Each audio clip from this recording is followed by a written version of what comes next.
Cold Alaskan air sliced through the shattered windshield, carrying snow that had turned to ice on impact. Blood traced patterns down cracked glass, freezing midstream into crimson veins. The helicopter sat canted in deep powder rotors, twisted at angles that defied engineering. One landing skid crumpled beneath the weight of a machine that should never have attempted flight. Commander Garrett Cole crouched in the cockpit doorway, his breath forming clouds in the sub-zero darkness. Two fingers pressed against the pilot's neck. Pulse, faint but present. The co-pilot hung unconscious in his harness head, lolled at an angle that made experienced soldiers look away. Outside wind screamed across the mountainside with the voice of something ancient and angry.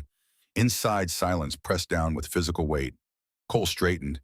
His eyes swept the faces of his team SEALs compressed into the blood-spattered cabin, and one question emerged flat and final.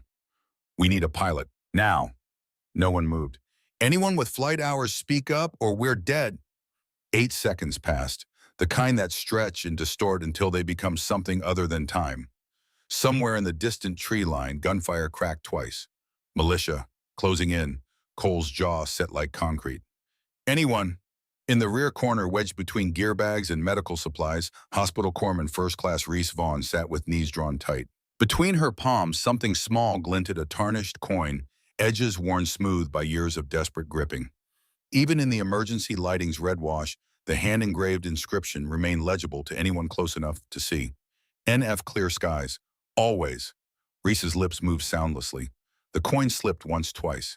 She caught it with trembling fingers, raised her eyes, met Cole's gaze, her mouth open. Nothing, not words, not breath. Just a strangled sound that died before reaching her throat as her chest locked and the helicopter walls collapsed inward. Trent Callahan, the SEAL operator across from her, leaned forward. "Doc, sit down." She was already sitting. Still, she tried to stand. Her legs refused. The coin tumbled from nerveless fingers, struck metal flooring with a ping that somehow carried over the storm. Cole took one step toward her. "Corpsman Vaughn." Her own name pulled Reese back just enough to gasp. Air flooded in. Vision cleared. The cockpit resolved blood-broken controls.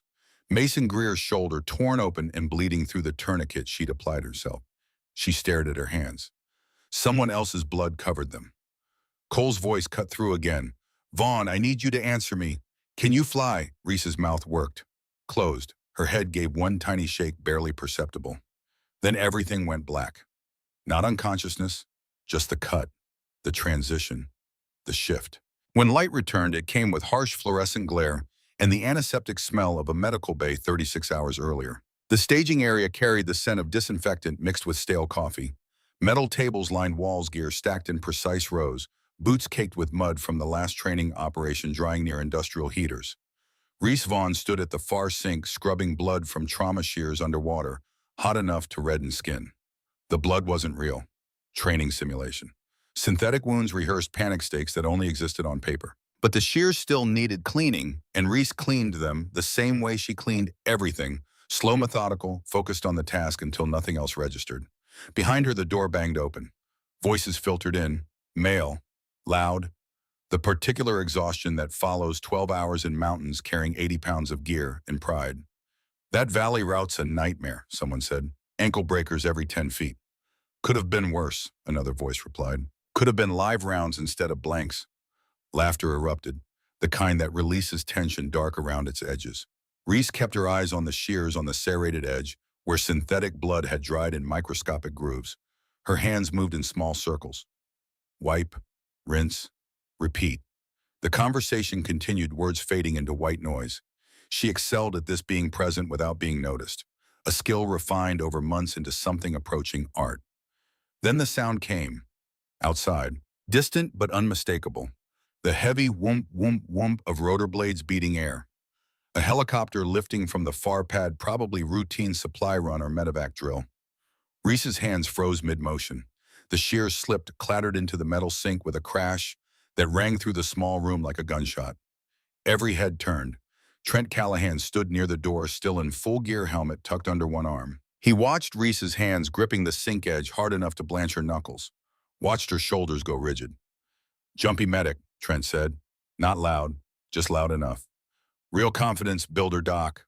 A younger operator, still catching his breath, laughed. "Maybe admin duty's more her speed. Less scary." The words landed and settled. No one challenged them. No one shifted uncomfortably. This was standard issue in units like this, small cuts death by 1,000 paper slices. Reese Bent retrieved the shears, resumed cleaning. Her face revealed nothing. No anger, no hurt, no reaction whatsoever. But her hands shook, slightly, just enough. She finished cleaning in silence, dried them, returned them to their case with a soft click. Then she extracted a small orange prescription bottle from her pocket and dry swallowed a pill. Without checking the label, the helicopter outside had vanished, the sound gone. But Reese's heart still hammered against her ribs, and her breathing still came shallow and quick. She remained at the sink another minute, palms braced on cold metal, waiting for the medication to take the edge off the panic. No one asked if she was okay. No one noticed when she slipped out. The equipment bay stood empty. That's why Reese sought it out. She moved through gear rows with muscle memory, not really processing any of it. Rucksacks hung on hooks, weapons locked in racks, helmets stacked in neat pyramids. Everything organized, everything accounted for. She located her own equipment in the back corner. Her medical pack, pre-staged and ready, sat on a shelf beside her tactical harness. Standard issue nylon webbing, quick-release buckles, attachment points for pouches and equipment. Reese lifted it down and spread it across the table. Then she began her inspection. First, the shoulder straps. She tugged each one, testing stitching feeling for weak points. Her fingers traced every inch of webbing, pausing at buckles to ensure proper function. Once, twice, a third time, she moved to the chest strap. Clipped it, unclipped it, clipped again. Pulled hard enough to lift the entire harness off the table. The metal held. She set it down and shifted to the waist belt. Check. Test. Check again. Anyone observing would think her obsessive, paranoid, over-prepared, but no one was watching. Reese worked through the entire harness 3 complete cycles. Every strap, every buckle, every attachment point. When she finally stepped back, she stood staring at it for a long moment. Outside, another helicopter spooled up. The sound filtered through walls, muffled but present. Reese's eyes closed. For 5 seconds, she remained perfectly still. Not moving, barely breathing, just listening. Then her eyes opened, tracking upward, following a sound no one else in the building would analyze. Her head tilted fractionally left, her eyes unfocused, lips moving in silent count. The rhythm of the blades, the engine pitch, the subtle wobble and rotor wash indicating the pilot compensating for crosswind. She knew these things without conscious thought. The way a musician recognizes when an instrument sits out of tune. The way a mechanic identifies an engine misfire. The helicopter climbed. Reese's eyes tracked its invisible trajectory through ceiling, through roof, into sky. She knew its altitude by sound alone, knew when it banked left, knew when the pilot increased power for climb out. When the sound finally faded to nothing, she lowered her head and released a breath she hadn't known she was holding. She reached into her pocket. The coin came out warm from body heat, tarnished silver smooth from years of fingers rubbing the same spots. One side showed the faint outline of a helicopter, details worn almost invisible. The other side bore an inscription, hand-engraved, slightly crooked. NF, clear skies always. Reese's thumb traced the letters. Her throat tightened. A memory flickered. Not the bad one. Not the fire. Just a fragment, a woman's laugh, sunlight, streaming through a cockpit window, a voice saying something Reese could no longer recall. Then it vanished. She returned the coin to her pocket and hung the harness back on its hook. Outside, darkness was settling over Anchorage. The briefing room held 15 people. Mostly SEALs, a few support personnel, one intelligence analyst with a laptop and a tired expression that suggested too many 18-hour days. Commander Garrett Cole stood at the front near a wall-mounted screen displaying a topographic map of the Denali region. Reese occupied the back row, notebook open, pen ready, eyes on the map. Cole dispensed with preamble. We have a missing persons situation, 48 hours old. Richard Walsh, age 42, and his son Ethan, age 9. Last known position here. He tapped the screen. A red circle appeared in a valley system northeast of Denali National Park. Father and son on a backcountry hiking trip. Experienced outdoorsmen filed proper permits, carried satellite beacon. Beacon went dark yesterday morning. Last transmission placed them in this drainage. Cole zoomed in. The terrain was brutal, steep valleys, dense forest elevation changes that could shatter ankles and spirits. Weather's been deteriorating, snow, low visibility, but that's not our primary concern. Another tap, a second overlay appeared in red. This is the operational range of a domestic extremist group, armed separatists, anti-government militia types operating out of a compound somewhere in this area. We've maintained surveillance for months, but they weren't our primary mission. Until now. Cole paused. Let that information settle. Intel suggests the militia knows there are civilians in their territory. Whether they've made contact remains unknown. But if they have, it won't be friendly. Trent raised a hand. Rules of engagement. Avoid contact if possible. We're here for the civilians. But if engaged, you're cleared to respond with appropriate force.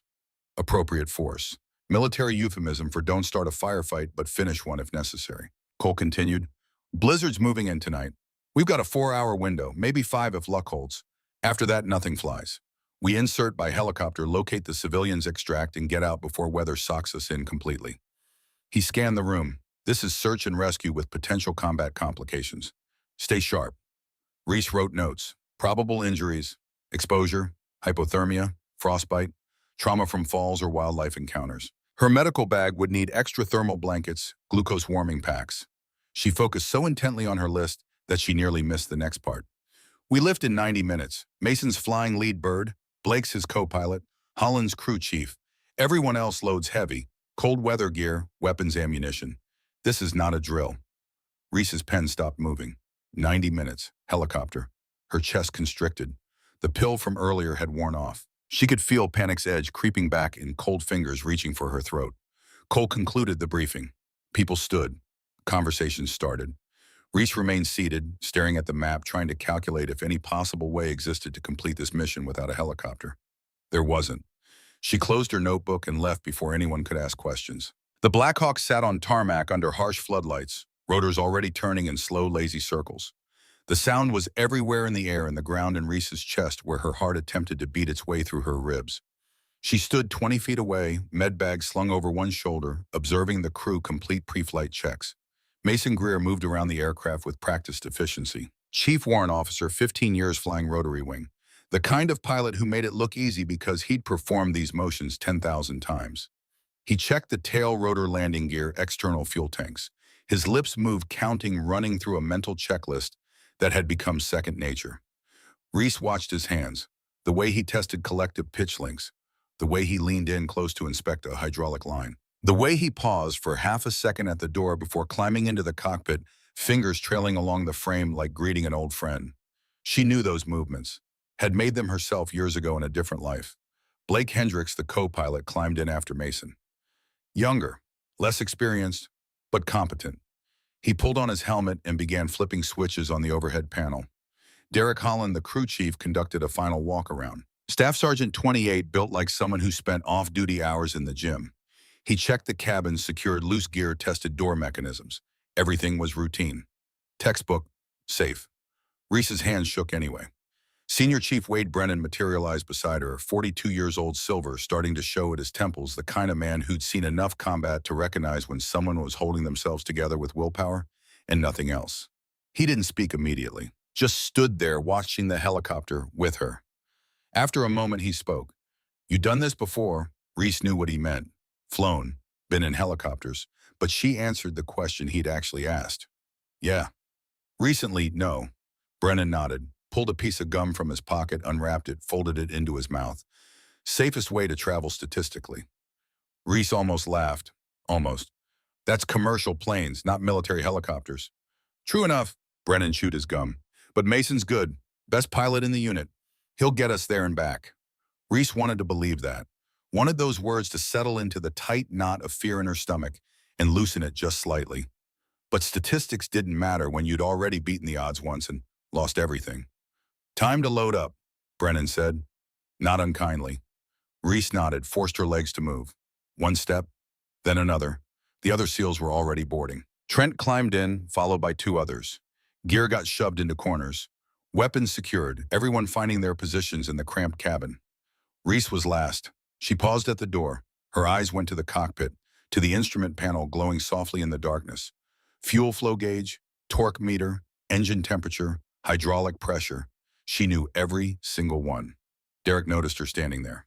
"You good, Corman?" Reese forced a nod, climbed in. Found a seat as far from the cockpit as physically possible.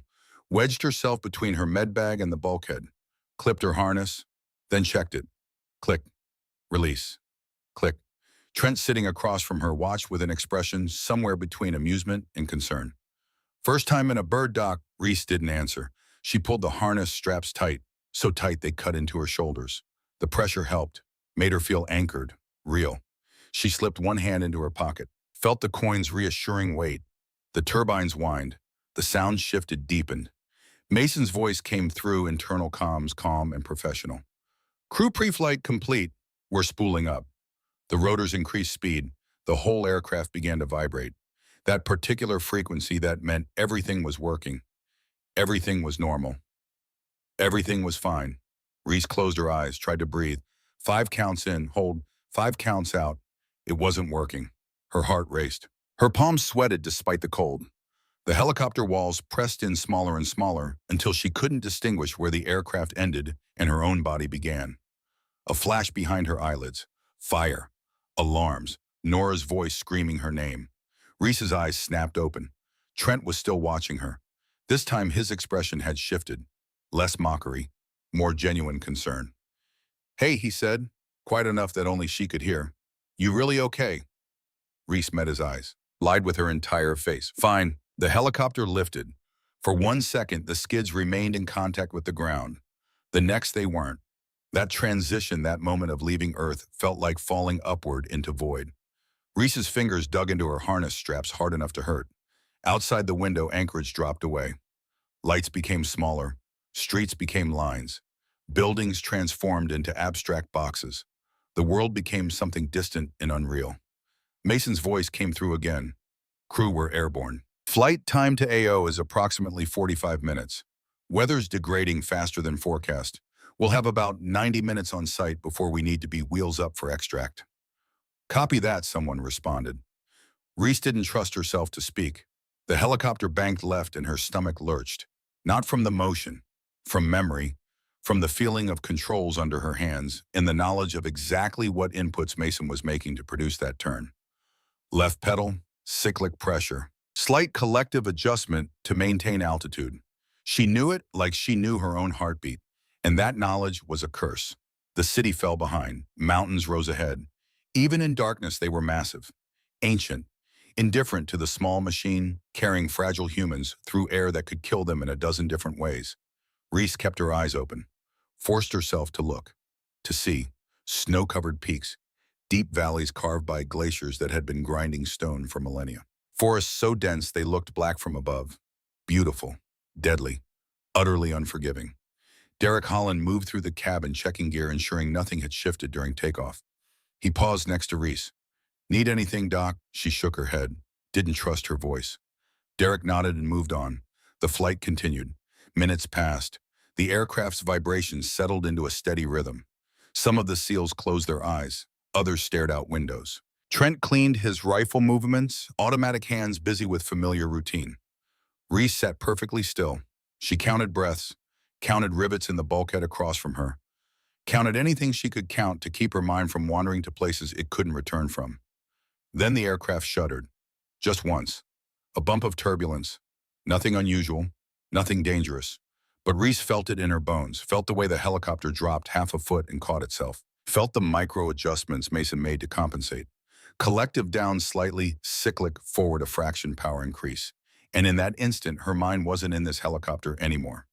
It was in another one, 6 years ago. Different mountain range, different mission, storm building, visibility dropping.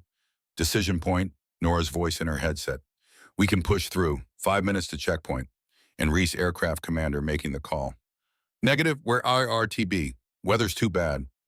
The argument. Brief, pointed. Nora disagreeing but complying because that's what co-pilots did. The turn, banking left, beginning the route back to base. The sound, a mechanical shriek that didn't belong. Tail rotor failure, the worst kind. The kind that killed. Auto rotation, emergency procedure. Reese's hands moving collective down, maintain, rotor RPM, find a landing spot, any landing spot. But there wasn't time, the spin. The sickening rotation as the helicopter lost all directional control. Nora screaming, Reese screaming, the ground coming up too fast. Impact, fire. Reese ejecting harness, releasing door, blown clear. Hands grabbing her and pulling her away from the flames. And Nora, still inside, trapped, burning. The present snapped back like a rubber band. Reese gasped, realized she'd stopped breathing. Her chest heaved, pulling in air too fast, hyperventilating. No one noticed. The cabin was dark. Everyone focused on their own pre-mission mental preparation. She forced herself to slow down, breathe, count in, hold out. She pressed her palm against her pocket, feeling the coins outline through fabric. NF Nora Finch, clear skies always. What a lie that had been. Mason's voice crackled through the comms. Crew, we're 5 minutes out. Weather's getting worse. Visibility's dropping. Stay sharp. The team stirred, weapons checks, final gear adjustments. The subtle shift from transit mode to mission mode. Reese pulled her medbag closer, unzipped the top, ran a mental inventory. Bandages, hemostatic agents, IV supplies, airway kit, everything she might need to keep someone alive in the middle of nowhere. Everything except the ability to save someone from burning alive in a crashed helicopter. The aircraft descended. Reese felt it in her inner ear. The pressure change, the shift in engine pitch. Through the window, she could see snow. Not falling, blowing. Horizontal sheets of white that made it impossible to distinguish where sky ended and ground began. This was bad weather, the kind pilots hated, the kind that killed, and they were flying directly into it. Reese's throat closed again. Her heart hammered. The pill she'd taken hours ago was long gone, and there was no way to take another without everyone seeing. So she sat and breathed and pressed her palm against the coin and tried not to think about fire. The helicopter banked hard, searching, Mason's voice tight with concentration. Looking for the LZ. Visibility's near zero. Stand by. More banking, the aircraft tilting, Reese's stomach in her throat. Then from outside a sound that didn't belong. A crack, sharp, distant, but unmistakable. Gunfire. Mason's voice different now, harder. Contact, taking fire. The second round hit before anyone could respond. The sound of metal tearing, a hydraulic line rupturing, alarms screaming, and Reese's worst nightmare beginning all over again. The second round punched through the cockpit canopy 6 inches from Mason's head. Glass exploded inward in 1,000 glittering fragments. Wind shrieked through the opening. The instrument panel flickered and died in sections as electrical systems shorted. Blake Hendricks jerked in his seat, head snapping sideways. Blood sprayed across the console in a fine mist. He slumped against his harness, unconscious, before his hands left the controls. Mason grunted. His left shoulder erupted red fabric, darkening as blood spread. The helicopter lurched, nose dropping, beginning a spiral that would end in trees if he didn't correct immediately. Taking fire! Derek Hollins's voice cut through chaos. Multiple shooters, 11 o'clock. More rounds stitched across the fuselage. Metal screaming. Something vital rupturing. The warning panel lit up like a Christmas tree gone wrong. Red lights, alarms. A synthesized voice announcing failures faster than anyone could process.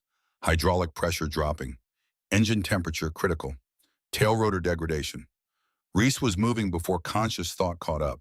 Training overriding terror. Medic brain seizing control, while pilot brain screamed warnings she couldn't afford to hear. She released her harness. Stumbled forward as the helicopter pitched. Grabbed Mason's seat to steady herself. Blood everywhere. Blake's face pale as paper. Mason fighting controls with one good arm. Pressure here. Reese's voice. Calm, detached. The voice she used when everything was falling apart and someone had to pretend it wasn't. She pulled a tourniquet from her vest, wrapped it high on Mason's arm, cranked it tight. He hissed through clenched teeth, but didn't stop flying. How bad? Mason asked. Bad enough. Can you maintain control? For now. Another alarm. This one different, higher pitched, more urgent. Engine temperature, red line. Derek leaned forward from his station. Sir, we're losing the left engine. Temperatures through the roof. If it seizes, we're done. Mason's jaw clenched. His good hand moved across controls with precision that came from muscle memory so deep it was practically genetic. Looking for a place to put her down. Through the shattered canopy, visibility was nearly zero. Snow horizontal in the rotor wash. Trees below, jagged rocks, terrain that offered nothing soft. Reese braced herself against the seat, checked Blake's pulse. Thready, weak. Blood from a head wound running down into his collar. She needed to treat him, needed to secure his airway, needed to do a dozen things that required a stable platform and time she didn't have. Brace, Mason's voice. Brace for hard landing. The helicopter dropped, not controlled descent. Free fall with rotors barely biting air. Mason fighting to slow them to find anything resembling a landing zone in the white chaos. Reese grabbed the bulkhead, locked her knees. The world tilted. Sound merged wind and engines and alarms into one continuous roar. Then impact. The skids hit snow and kept going, hit rock underneath, buckled. The helicopter slammed down on its belly and slid tearing through brush and small trees. Something caught. The tail swung around. The whole aircraft tipped 30 degrees and stopped with a lurch that threw everyone against restraints. For 3 seconds, nothing. Just wind howling through holes in the fuselage and the tick, tick, tick of cooling metal. Then Commander Garrett Cole's voice, hard and clear. Out perimeter now. Seals moved. Even shaken, even rattled, they moved. Harnesses released. Weapons up. Doors shoved open against snow and debris. Trent Callahan was first out, rifle sweeping narcs. 2 more followed. They fanned out, taking positions behind whatever cover they could find. Derek Holland helped pull Blake from the co-pilot seat. Careful, as gentle as possible. But speed mattered more than comfort right now. Reese grabbed her med bag, followed them out into the blizzard. The cold hit like a physical blow. -20, maybe colder. Wind driving snow into every exposed inch of skin. She knelt next to Blake in the lee of the helicopter, started proper assessment. Head wound significant, pupils unequal, concussion at minimum, possible skull fracture. Mason stumbled out of the cockpit, left arm hanging useless. He collapsed against the fuselage, breathing hard. Reese looked up. Stay there, don't move that arm. Wasn't planning on it. Gunfire cracked in the distance. Single shots, probing. The militia knew they'd gone down. Now they were coming to investigate. Cole crouched next to the wreck, assessing damage with the cold calculation that came from 20 years of making decisions other people couldn't live with. Derek was already in the cockpit. Reese could hear him cursing quietly. Sir, Derek called. Tail rotor linkage is severed. Control runs are shot. Left engine's cooked. This bird's not flying anywhere. Cole keyed his radio, tried 3 different frequencies. Got nothing but static. Communications are out. Weather's jamming everything. He tried again, same result. Finally, a burst of broken transmission. Pack 1, weather 00, no birds. Earliest extract, hours. Then nothing. Cole lowered the radio, looked at his team, at the helicopter, at the storm worsening. 6 hours minimum before help could reach them. In weather like this, with militia closing in, with 2 wounded who needed evacuation now. The math was simple and brutal. Senior Chief Brennan appeared at Cole's shoulder. Options.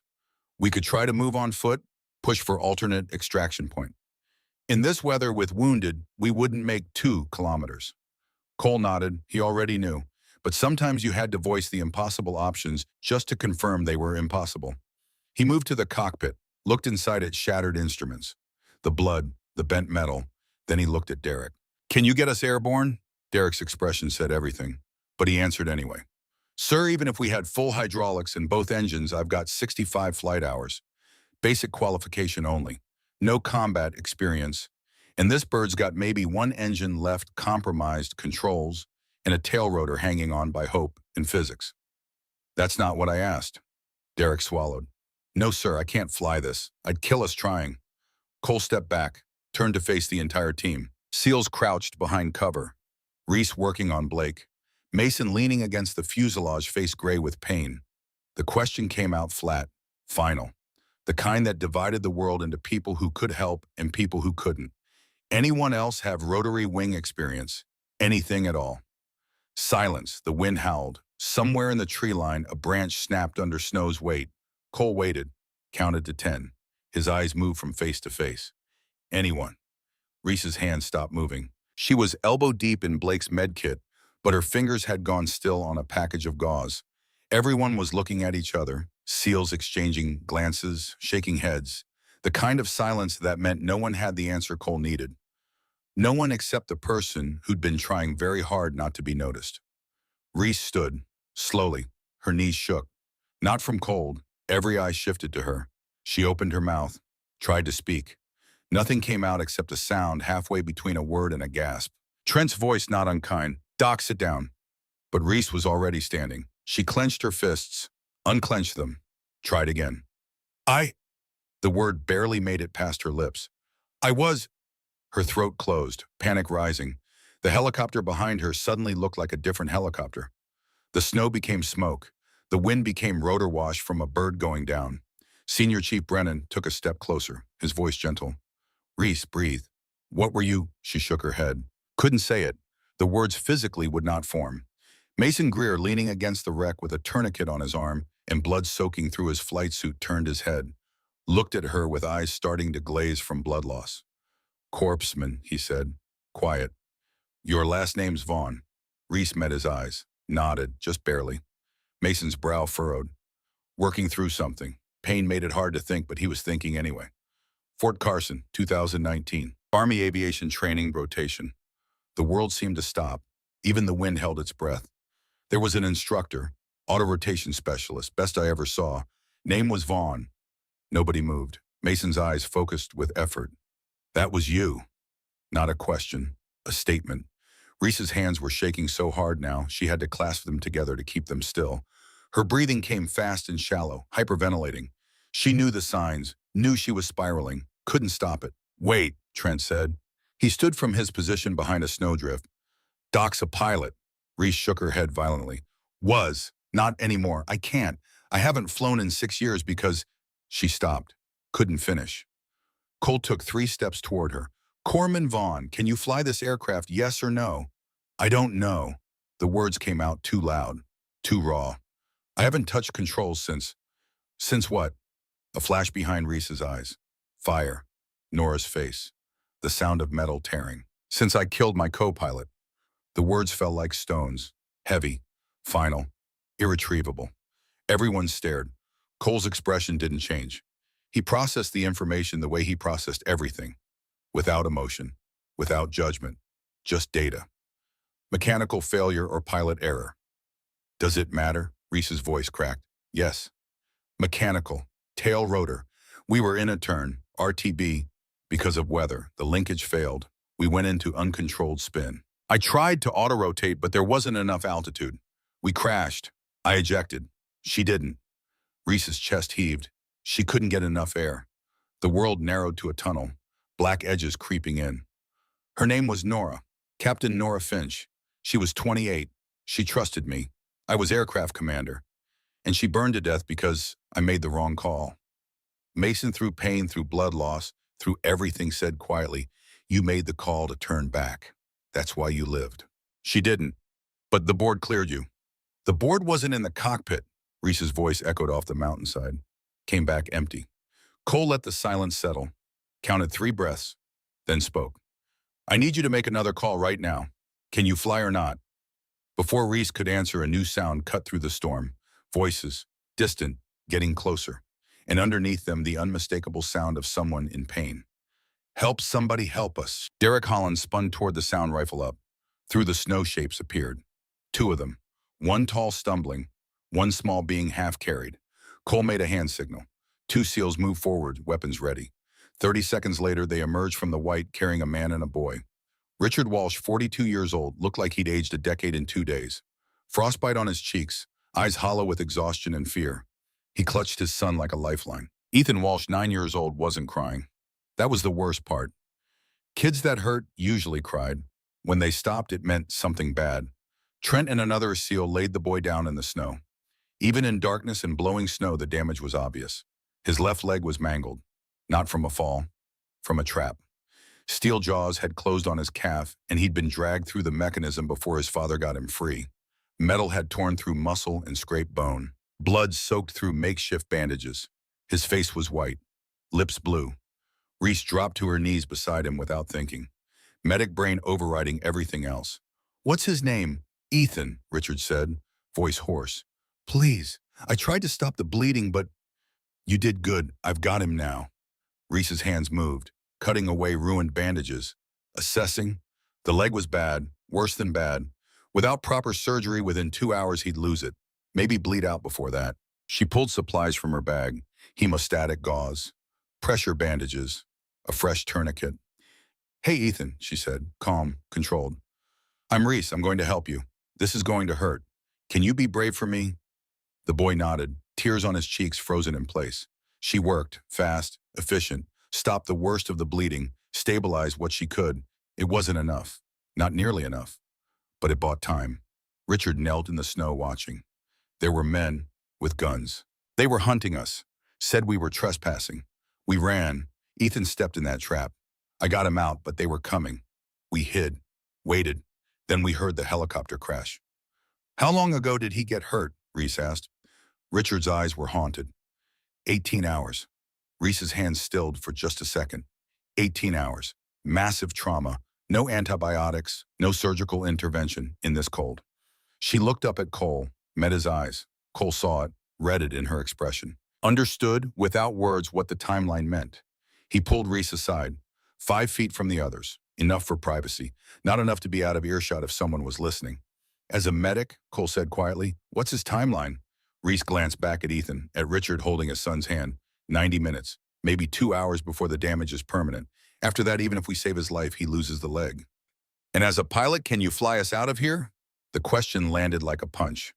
Reese's mind fractured, split into pieces. The medic who knew exactly what Ethan needed. The pilot who knew exactly what getting this helicopter airborne would require. The woman who'd already failed once and killed someone she loved. I don't know, she whispered. Every time I close my eyes, I see Nora burning. I can't. I haven't been able to even sit in a cockpit without having a panic attack. I've been taking medication just to be near helicopters, and it barely works. Cole's expression didn't soften, didn't harden, just stayed neutral, waiting.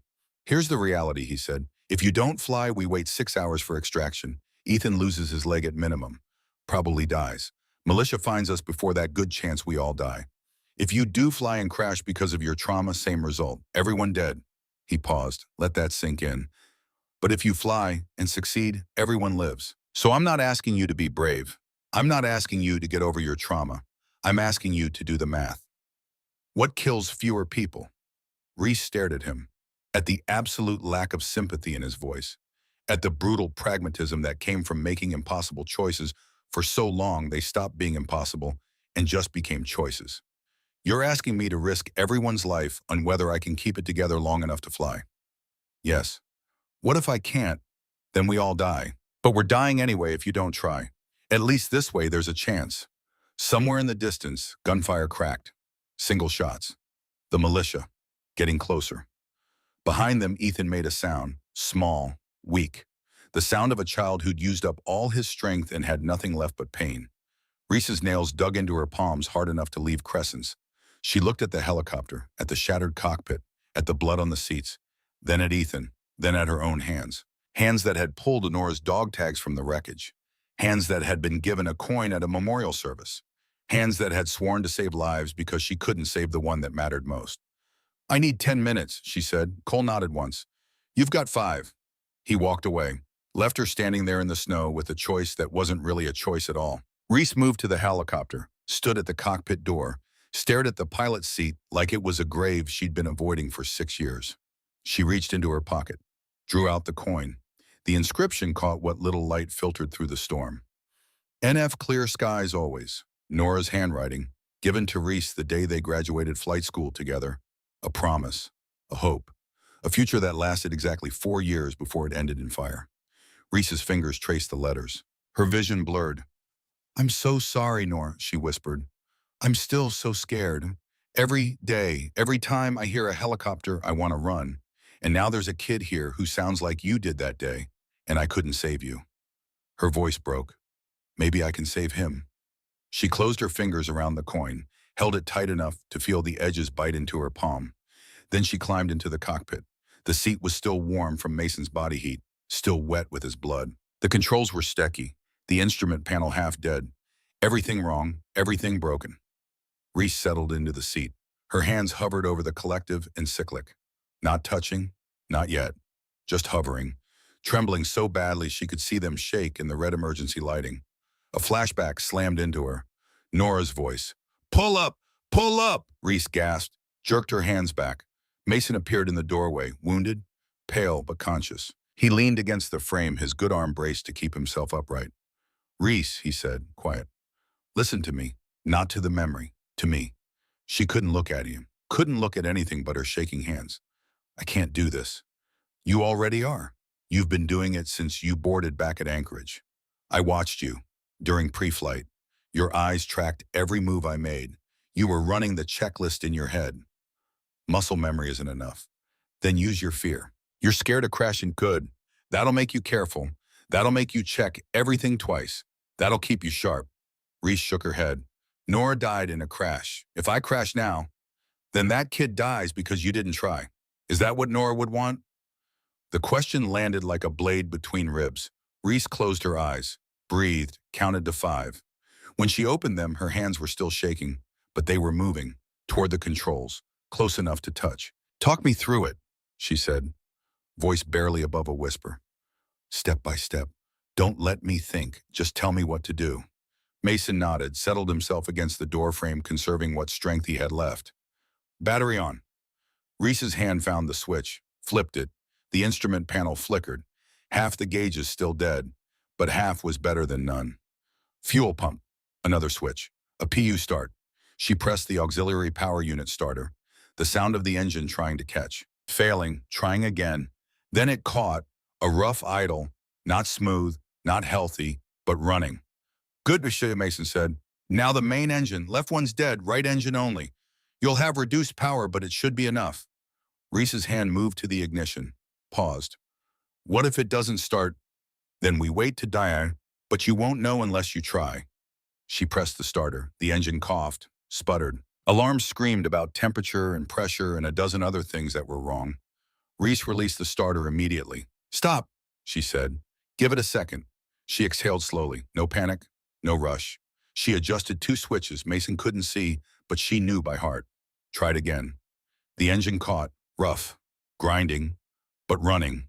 The rotor blades began to turn, slow at first, heavy, fighting against ice and damage in physics that said this machine shouldn't fly. But it did turn, and with each rotation it turned faster. Outside, Cole watched. Brennan watched. Trent and Derek and everyone else watched as the impossible started to look possible. Reese wrapped her left hand around the collective, her right around the cyclic. Her feet found the pedals.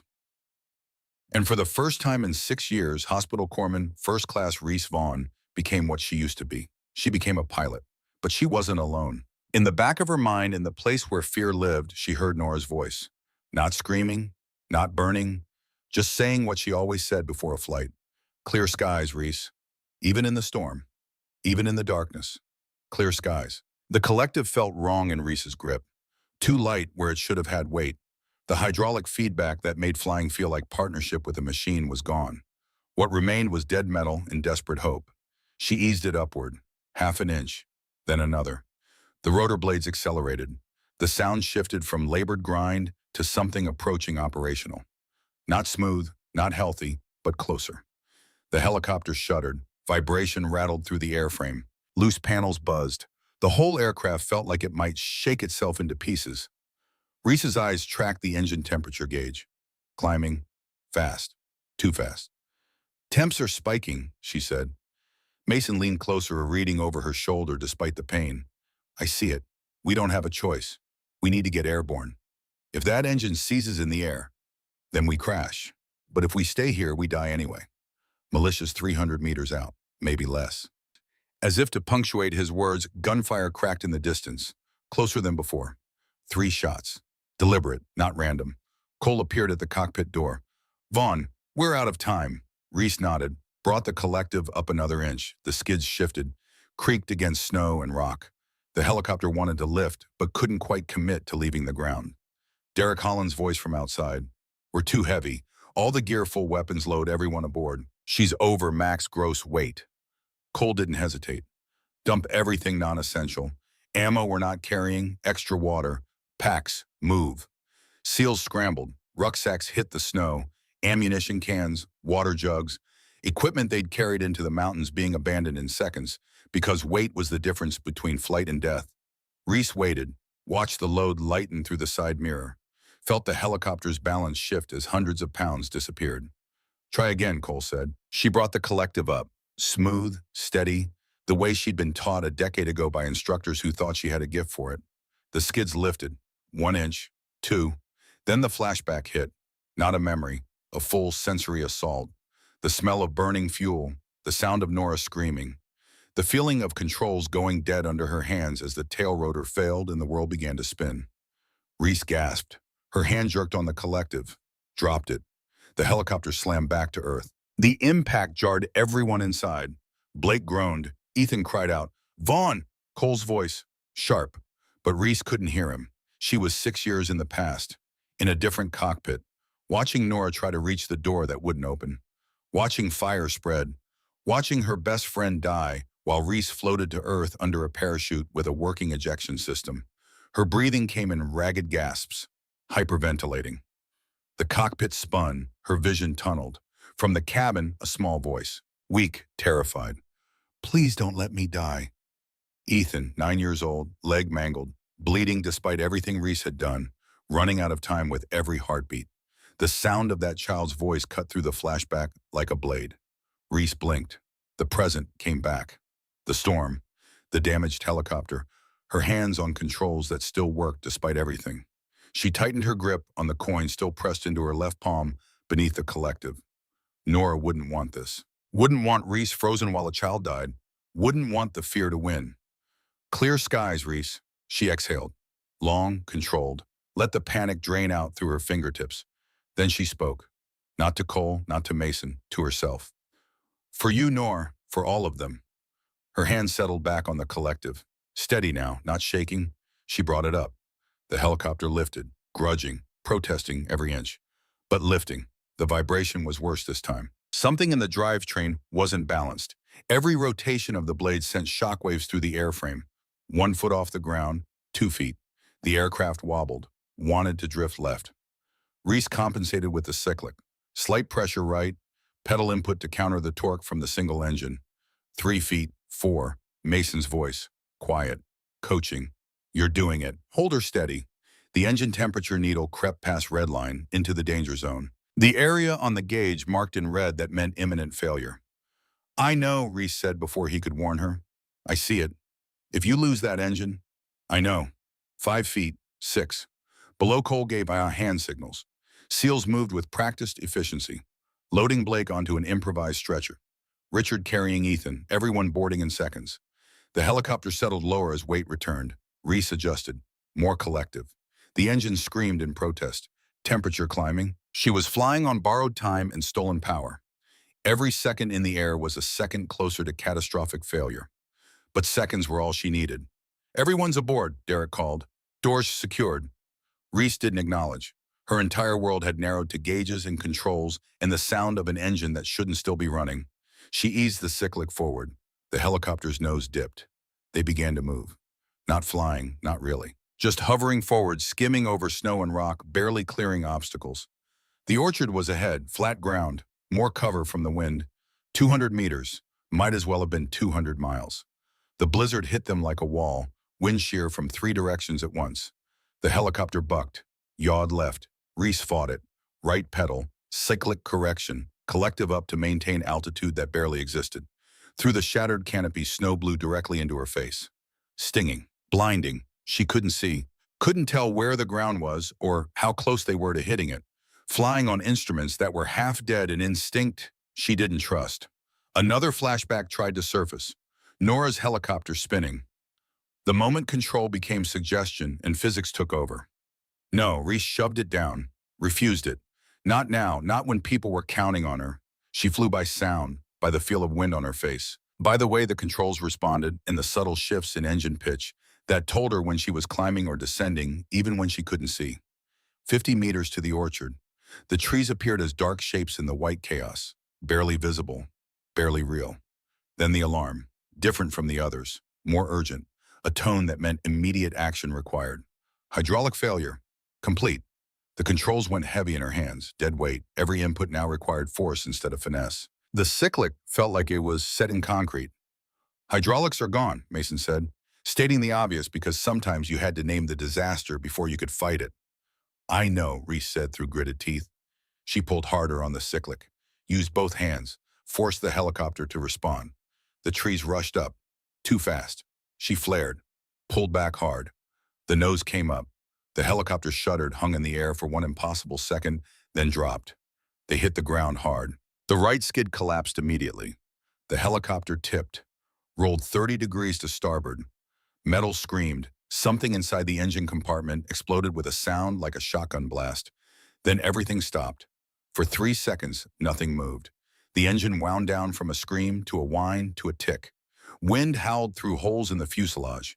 Someone in the cabin was breathing too fast.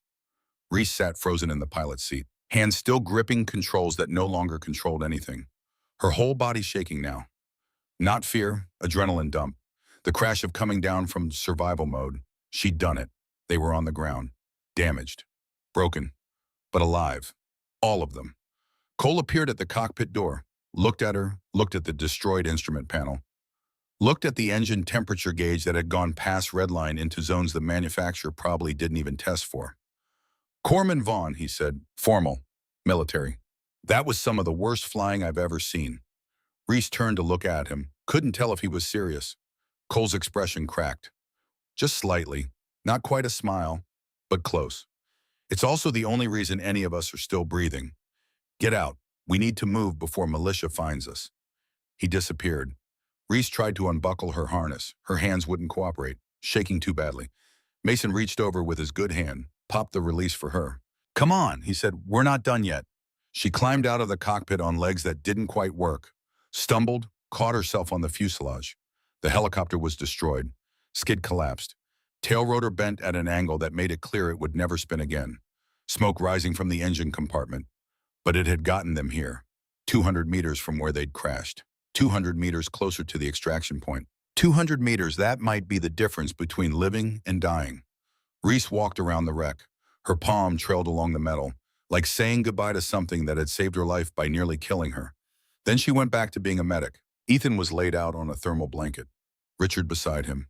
The boy's breathing was shallow, rapid, his leg worse than before despite everything. Reese knelt, checked the tourniquet, still holding, checked his pulse. Thready, checked his eyes, pupils sluggish. How long? Richard asked, his voice raw. Help's coming. Another helicopter. They'll have him in surgery soon. How long? Richard asked again.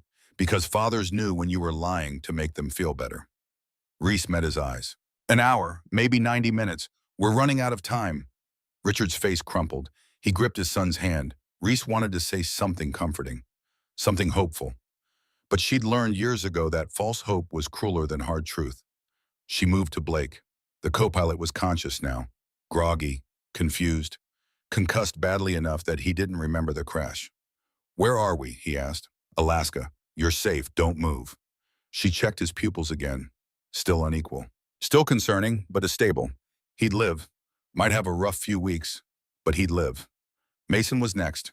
She unwrapped the tourniquet slowly, checked the wound. The bullet had gone through clean, missed the bone, missed the major vessels, just meat and pain. You'll keep the arm, she said. Good. I'm fond of it. Reese almost smiled. Almost. She rebandaged him, gave him water, moved on. The team had formed a perimeter. Weapons out, watching the tree line. The militia was still out there, somewhere, waiting. Cole had the radio, still trying frequencies, still getting mostly static. Then finally a voice. Broken, distant, but real. Pack 1, this is Hound 6. Read you, inbound.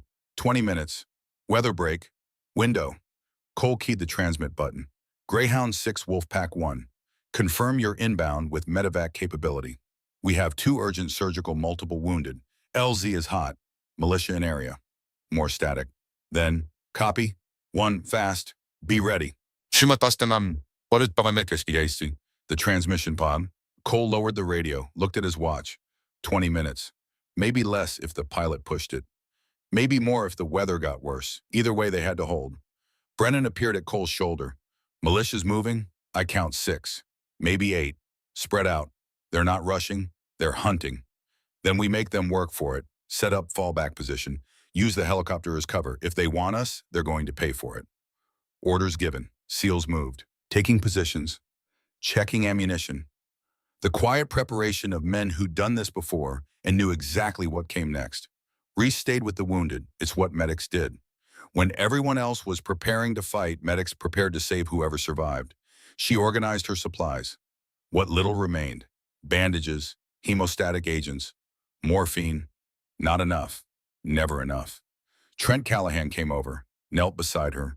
For a moment, he didn't say anything, just checked his rifle. Loaded a fresh magazine. Then quietly, Doc Reese, I need to say something. She looked up. I spent 6 months treating you like you didn't belong here. Making jokes, undermining you. And when it mattered, you saved all of us. Twice. once by flying, once by staying. Reese shook her head. I almost killed us. That landing was the best anyone could have done. Better than I could have done. Better than most, he paused. I was wrong about you, about what strength looks like. I thought it was loud, thought it was being the first one through the door. Turns out the strongest person here was the one we never heard. He stood, extended his hand. Reese stared at it for a second, then took it. I'd be honored to serve with you, Corman Vaughn, however you choose to serve. I'm still just a medic, she said. You're a lot more than that, but I respect the choice. He went back to his position. Left Reese kneeling in the snow with something unfamiliar and uncomfortable settling in her chest. Respect. Not demanded. Not forced. Earned. The first shot came without warning, a crack that echoed off the mountains. The round hit a tree 10 feet from Derek's position. Bark exploded. Contact! Someone yelled. Return fire erupted. Controlled bursts. Professional. The SEALs weren't panicking, weren't wasting ammunition, just putting rounds where they needed to go. Reese grabbed Ethan and Blake, pulled them behind the bulk of the wrecked helicopter. Best cover available. Richard helped, moving his son as gently as possible while bullets snapped overhead. The firefight lasted 3 minutes. Felt like 30. Militia fire was sporadic, undisciplined. They had numbers but not training, not coordination. Against SEALs, numbers only went so far. Cole's voice cut through the chaos. Controlled fire. Don't give them a target. Make every round count. The gunfire slowed, stopped. An uneasy quiet settled. Brennan called out. They're pulling back, regrouping. They'll try again, Cole said. Question is whether they hit us before the bird gets here. Reese checked her watch. 15 minutes. Maybe less. She went back to Ethan. The boy was fading, eyes glassy, skin pale. She checked his vitals, blood pressure dropping, pulse rapid and weak. Shock, setting in fast. She elevated his legs, wrapped him in every thermal blanket they had, started an IV with shaking hands, pushed fluids. Stay with me, Ethan, she said. Help's coming. Stay with me. The boy's eyes focused on her face. Are you really a pilot? Reese paused, smiled despite everything. I used to be. That was cool, flying the helicopter. It was necessary. It was still cool. She finished the IV, taped it down. You be cool too. Okay, be strong. Just a little longer. Ethan nodded, his eyes drifted closed. Richard gripped Reese's arm. He's going to make it right. She wanted to lie, wanted to give him the comfort of certainty, but she'd never been good at lying. If the medevac gets here in time, yes, he's going to make it.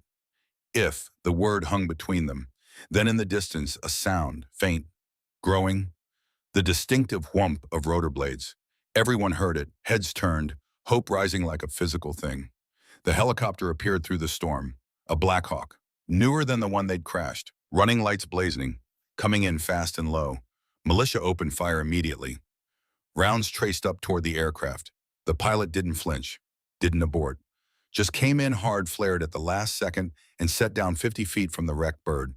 Doors opened before the skids touched earth. Medics jumped out. Combat medics, the kind who worked in gunfire and didn't slow down. Reese stood, waved them over. Urgent surgical here. 9-year-old male left leg trauma, 18 hours since injury, onset of shock. They came running, grabbed Ethan, loaded him onto a stretcher, had him in the helicopter in under 30 seconds. Blake followed, then Mason. Richard climbed in with his son. Refused to be separated. The SEALs provided cover, suppressing fire, keeping the militia at distance. Cole counted heads, made sure everyone who needed to get out got out. Then he turned to Reese. You're on this bird. I can wait for the next one. That wasn't a request, Corman. She climbed aboard. The helicopter lifted immediately. No delay, straight up and out. The pilot didn't mess around. He knew the danger, and he wasn't staying any longer than necessary. Through the window, Reese watched the crash site fall away. The destroyed helicopter. The SEALs still holding the perimeter. The mountains in snow and storm. Then it was gone, swallowed by white. Inside the cabin, medics worked on Ethan. IV lines, oxygen, warming, the choreography of emergency medicine. Reese wanted to help, but her hands were shaking again. The adrenaline was gone. What remained was exhaustion and the slow realization of what she'd just done. She'd flown. For the first time in 6 years, she'd sat in a cockpit and flown, and she'd survived. They'd all survived. She slipped one hand into her pocket, drew out the coin. NF clear skies always. The inscription blurred, not from tarnish, from tears. Reese closed her fingers around it, whispered words no one else could hear. I didn't forgive myself today, Nor. But maybe I can start carrying you forward instead of just carrying guilt. The helicopter banked, heading for the hospital, heading for safety. And for the first time in 6 years, Reese Vaughn looked out the window at the sky and didn't see fire. She just saw weather. Clear skies would come later. But for now, surviving the storm was enough. The hospital in Anchorage smelled like every hospital.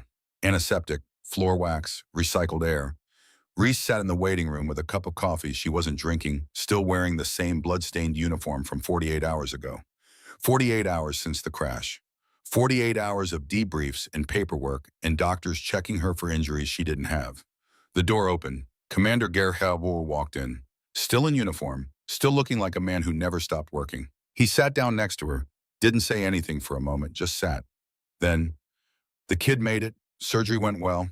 They saved the leg. He'll walk again. Reese let out a breath she didn't know she'd been holding. His father wanted me to tell you thank you.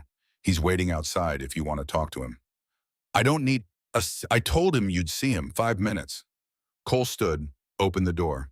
Richard Walsh walked in looking a decade older than his 42 years, but with eyes that held something other than fear now. Corpsman Vaughn, Richard said, his voice broke. I don't have words. You saved my son's life. Twice. Reese shook her head. Don't. Richard's voice was firm. Don't diminish what you did. You flew a broken helicopter through a blizzard when you were terrified. You stayed when you could have left. Ethan's alive because of you. He pulled something from his pocket, a small American flag patch worn but clean. He wanted me to give you this, said the pilot lady deserves it. Reese took it, felt the fabric between her fingers. Tell him thank you, and tell him he was brave. Richard nodded, gripped her hand once, then left. Cole waited until the door closed. I'm submitting you for commendation. Air medal for the flight, maybe more depending on how the review board sees it. Please don't. Cole looked at her. Why not? Because I never want to fly again. He studied her for a long moment. You say that now, but yesterday you said you couldn't fly at all. People change, circumstances change. Not this, Reese said, firm. I'm a medic. That's what I want to be. Cole nodded slowly. All right, I'll note your preference, but the commendation stands. What you did up there was extraordinary regardless of what you choose to do next. He pulled out a folder, set it on the table between them. This is your updated file. I'm not changing your MOS. You're still our medic, but I'm adding a notation. Rotary wing qualified, emergency pilot. It'll be there if we ever need it, if you ever decide to use it. Reese stared at the folder. And if I refuse, then it sits in a file and nobody ever mentions it. Your call, Corpsman, always was. He stood, straightened his uniform. Teams back safe, everyone extracted without further casualties. Militia scattered after we left. You did good, Vaughn. Better than good. He paused at the door. One more thing. There's a young medic joining the unit next week. Fresh out of training. Name's Jessica Torres. She's nervous. Could use someone to show her the ropes. Someone who knows what it's like to be the quiet one in a loud room. You want me to mentor her? I want you to be what someone should have been for you 6 months ago. Think about it. He left. Reese sat alone with her coffee and her thoughts in Ethan's flag patch. 3 days later, Reese was back on base. Back in the medical bay. Back to the routine of treating minor injuries and restocking supplies. Someone came in with a sprained ankle. She wrapped it. Someone else needed antibiotics for an infection. She prescribed them. Outside, a helicopter landed. The sound filtered through the walls. Reese paused, listened.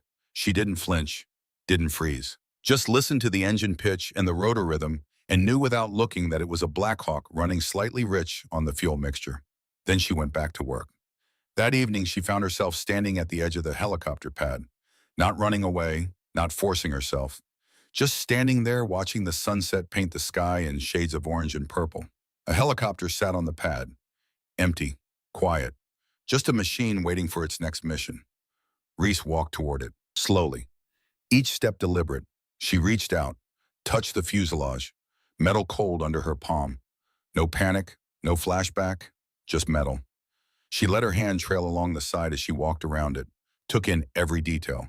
The rotor blades, the landing skids, the cockpit windows reflecting the dying light. When she reached the pilot's door, she stopped, looked inside at the seat, at the controls, at the instrument panel. Her heart beat faster, but not with terror, with something else. Something she couldn't quite name. She didn't climb in, wasn't ready for that yet, but she didn't run away either. Behind her footsteps approached. She turned. Senior Chief Wade Brennan stood there, hands in his pockets. "Evening, Vaughn." "Chief," Brennan looked at the helicopter, back at her. "Heard you're not accepting the commendation." "Word travels fast." "Always does." He pulled out his gum, offered her a piece. She declined. He unwrapped it himself, folded it into his mouth. "For what it's worth, I think that's the right call. Not because you don't deserve it, but because you get to define what you are. Not the medal, not the mission, you." "Thank you, Chief." "Mason says you're one of the best pilots he's ever seen. Says you've got instincts that can't be taught." Reese didn't respond. "Trent says you're the best medic we've had. Says you're calm under pressure in ways most people can't manage. I'm just, and I say you're both, and that's rare. Someone who can do two things at that level. But it's your choice which one you lean into, or if you lean into both. No pressure, no expectations, just options." He walked away, left her standing there as darkness settled over the base. Reese looked back at the helicopter, at the cockpit. Then she reached into her pocket, pulled out the coin. In the fading light, she could barely read the inscription, but she knew it by heart. "NF clear skies, always." "I'm not there yet, Nor," she whispered, "but maybe someday I will be." She put the coin back, turned away from the helicopter, and walked toward the barracks without looking back. 1 week later, Reese stood outside the medical bay waiting. A young woman approached, 22, dark hair pulled back in a tight bun, eyes nervous, shoulders squared but uncertain. Jessica Torres, the new medic. "Corpsman Vaughn," Jessica said, voice barely above a whisper. "Just Reese is fine. You're Torres." "Yes, ma'am. I mean Corpsman. I mean Reese," she said again, gentle. "Come on, I'll show you around." They walked through the bay. Reese pointed out where supplies were kept, where to find equipment, how the system worked. Jessica listened, took notes, asked questions. After the tour, they sat in the small office. Reese pulled out a manual. "Flight medical protocols. Study this," she said. "Know it. You never know when you might need it." Jessica took the book, flipped through it. "Do we fly a lot?" "Sometimes, enough that you should be comfortable with it." "I've never been in a helicopter." Reese paused, smiled slightly. "You will be. First time's always the hardest." Jessica nodded, set the manual aside. "Can I ask you something?" "Sure." "The other guys, they seem close, like a family. Do medics? Do we fit in?" Reese thought about that, about 6 months of being the quiet one, about jokes and isolation and finally grudgingly earned respect. "You fit in by doing your job," she said, "by being good at what you do, by showing up when it matters. The rest takes time, but it comes." "Did it come for you?" Reese thought about Trent's apology, about Brennan's quiet support, about Cole's respect. "Yeah," she said, "it did." Jessica smiled, relieved. "One more thing," Reese said. "How many times do you check your harness before boarding aircraft?" Twice." "Make it 3, always." Jessica looked confused but nodded. "Okay, 3 times. Got it." Reese stood. "Get settled. Tomorrow we start for real. Any questions before then, find me." "Thank you, Corpsman Vaughn." "Reese," Jessica smiled. "Thank you, Reese." After she left, Reese sat alone in the office, quiet, peaceful. She reached into her pocket, pulled out the coin one more time. The inscription caught the fluorescent light. "NF clear skies, always." Reese traced the letters with her thumb, felt the familiar grooves. "I think I'm going to be okay, Nor," she whispered. "Not today, not tomorrow, but someday. I think I'm going to be okay." She held the coin for another moment. Then instead of putting it back in her pocket, she opened her locker, found a small shadow box frame she'd been keeping there for weeks. She placed the coin inside, along with Ethan's flag patch, along with a photo she'd kept hidden her and Nora at flight school, young and smiling, and convinced they'd live forever. She closed the frame, set it on the shelf where she could see it every day. Not hidden, not forgotten, just there. A part of her history, not all of her future. Outside, a helicopter spooled up for a night training mission. Reese listened to the sound, analyzed it automatically. Black Hawk, both engines healthy, good pilot, smooth takeoff. She walked to the window, watched it climb into the darkening sky, and somewhere in the back of her mind, she heard Nora's voice one last time. "Clear skies, Reese, even in the storm. Especially in the storm." "Clear skies." Reese smiled, touched her fingers to the window glass. Clear skies, Nor. Always. Then she turned back to her work, to her life, to the future she was still learning how to build. One day at a time, one flight at a time, one quiet act of courage at a time, until the skies were clear again.